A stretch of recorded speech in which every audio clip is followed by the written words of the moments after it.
Number one thing is कि medulla को blood supply की ज़रूरत होती है। क्यों? क्योंकि उधर जो सेल्स हैं उनको ऑक्सीजन चाहिए, न्यूट्रिएंट्स चाहिए, वो सब उन्हें ब्लड से मिलता है। सो वाजा रेक्टा ये ब्लड को लेकर के आता है with in the medulla. So this is number one point, that medulla needs blood supply that comes from वाजा रेक्टा। अब जब ये ब्लड रीनल मेड्यूला के अंदर एंटर करता है, इस ब्लड का जो ऑस्मोलारिटी होती है दैट इज़ अराउंड 300। जब ये 300 ऑस्मोलारिटी का ब्लड रीनल मेड्यूला के अंदर एंटर करेगा, it will face a high osmolarity. जैसे जैसे वो मेड्यूला के डीपर एस्पेक्ट्स में जाएगा, वैसे वैसे ऑस्मोलारिटी बढ़ेगी। And because of this through out the length solutes अंदर आ रहे हैं और पानी बाहर निकल रहा है। इस चीज़ की वजह से जो एंटर करा था ब्लड वो 300 था, तो एट द एंड ऑस्मोलारिटी हो जाता है अराउंड 1200। अब ये कैपिलरी जब यू टर्न लेती है और वापस से असेंड करती है, अब ऑस्मोलारिटी धीरे धीरे डिक्रीज़ होती जाएगी। And because of decreasing osmolarity solutes जो हैं वो बाहर निकलेंगे और वाटर जो है वो अंदर एंटर करेगा।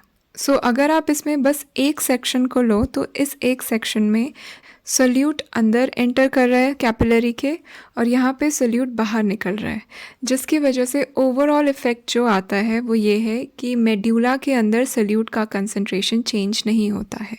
ऑस्मोलारिटी जो बनी हुई है वो डिस्टर्ब नहीं होती है because of this U shape. So this is second point, that U shape of the blood capillaries, the U shape of the vasa recta helps in maintaining the concentration of solutes or helps in maintaining the osmolarity or the gradient of the medulla. Third point is medulla के अंदर जो blood enter करता है that is a very small fraction. बहुत कम blood medulla के अंदर enter करता है and this blood is sufficient to provide oxygen to the cells. अगर इसके अंदर ज़्यादा ब्लड आएगा, अगर हाई ब्लड फ्लो होगा, that will wash out the solutes from the medulla, it will remove the solutes from the medulla. और अगर solutes remove हो गए, the osmolarity will be disturbed and the urine would not be concentrated. So therefore, very little amount of blood enters medulla.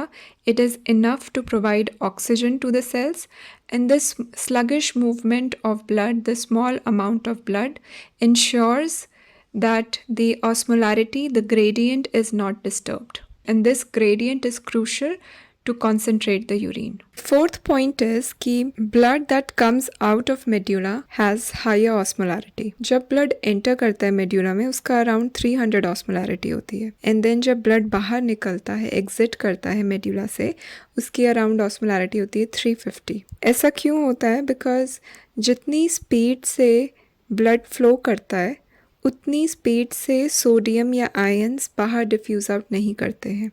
Blood flow ज़्यादा तेज़ होता है और जो डिफ्यूज़ आउट हो रहा है सोडियम, वो उसके साथ कीप अप नहीं कर पाता है, and therefore some ions are left within the vasa recta which makes this outgoing blood a little higher in osmolarity as compare to the incoming blood. Fifth point is जो loop of Henle होता है उससे continuously water और solutes reabsorb हो रहे होते हैं। जो डिसेंडिंग लिम्ब होता है उससे पानी अब्जॉर्ब हो रहा होता है, और जो असेंडिंग पोर्शन है उससे भी आयंस बाहर एक्टिवली ट्रांसपोर्ट करे जाते हैं इनटू द मेड्यूला और पैसिवली भी। सो ये जो वाटर और आयंस मेड्यूला के अंदर आ रहे हैं, ये आयंस या सोल्यूट्स ये कहाँ जाते हैं? वाजा रेक्टा इन आयंस को, वाटर को कैरी करके लेके जाता है टू द मेन सर्कुलेशन। वाजा रेक्टा अल्टीमेटली रीनल वेन बनाता है and renal vein joins with the main circulation.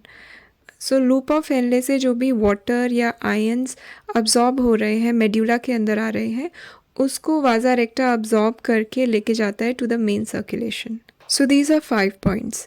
सबसे पहला पॉइंट है कि मेड्यूला को ब्लड की ज़रूरत है, vasa recta supplies the blood to the medulla. दूसरा पॉइंट, ये जो ब्लड सप्लाई होती है this happens in U shape, और इस यू शेप का फ़ायदा क्या होता है कि जो ग्रेडियंट बना होता है मेड्यूला के अंदर, एक ऑस्मोलारिटी का जो ग्रेडियंट होता है वो डिस्टर्ब नहीं होता है because of this U shape. Very little blood enters medulla, so there is very sluggish flow of blood within medulla, which again helps in conserving the solutes, conserving the osmolarity within the medulla. Otherwise, high blood flow can lead to washing out of solutes from the medulla. Fourth point is the outgoing blood is little higher in osmolarity as compared to the incoming blood. And the fifth point is कि loop of Henley से जो ions या water निकल के medulla के अंदर आता है, that is carried by the वाजा रेक्टा and is transported to the main circulation. So these are 5 points which are important to know about vasa recta. So vasa recta का एक यही main function होता है to maintain the gradient. Loop of Henle creates that gradient within the medulla and vasa recta maintains it.